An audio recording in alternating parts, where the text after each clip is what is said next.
Volta com a nossa leitura sobre o livro O que é o Espiritismo, um livro escrito por Allan Kardec. E por que a gente lê esse livro? A gente lê para os leigos saberem o que é o Espiritismo de verdade, né? Não ficar perdido entre esses vídeos no YouTube que falam um monte de coisa e não explicam absolutamente nada assim de fato, não é?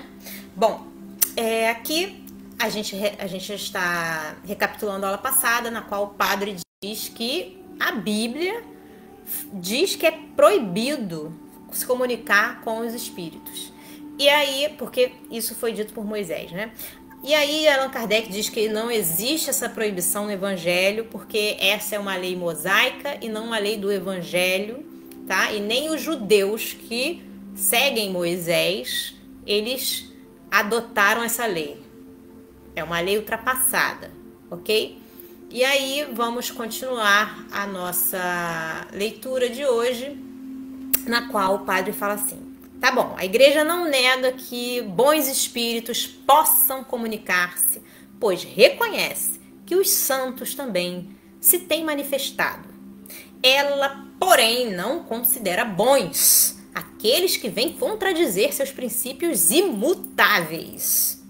Os espíritos ensinam, é verdade, que há penas e recompensas futuras, porém, de modo diverso do que ela ensina, do que a igreja ensina.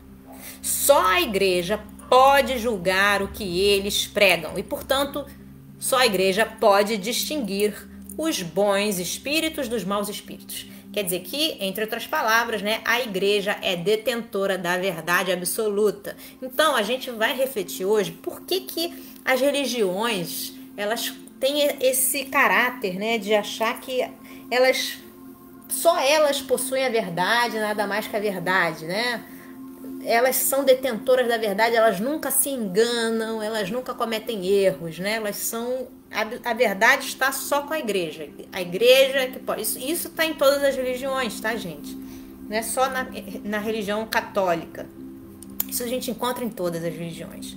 E aí Allan Kardec responde o seguinte: eis a magna questão.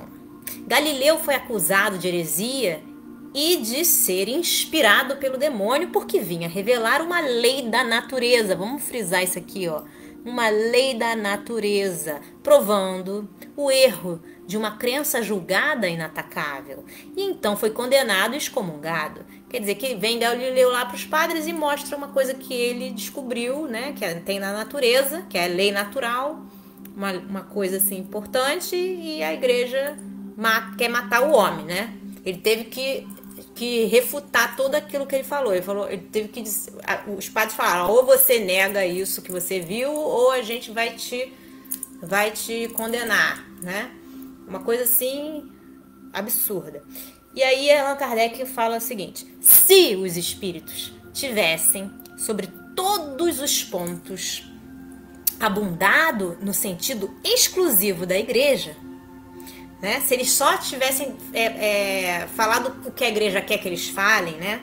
Se eles não proclamassem a liberdade de consciência, se eles não condenassem certos abusos, teriam sido todos bem-vindos e não os qualificariam de demônios. Quer dizer, se os espíritos batessem palma para tudo que a igreja diz, a igreja não ia condenar os espíritos, né?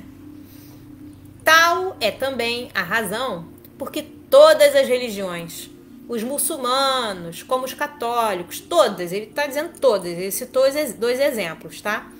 Crendo-se na posse exclusiva da verdade absoluta, olham como obra do demônio qualquer doutrina que não é inteiramente ortodoxa, do seu ponto de vista.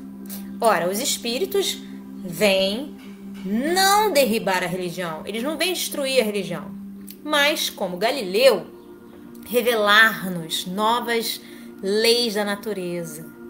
Se alguns pontos de fé sofrem com isso, né? Se algum lugar a religião vai ser contradita, né? Eles vão contradizer ideias religiosas. Por quê?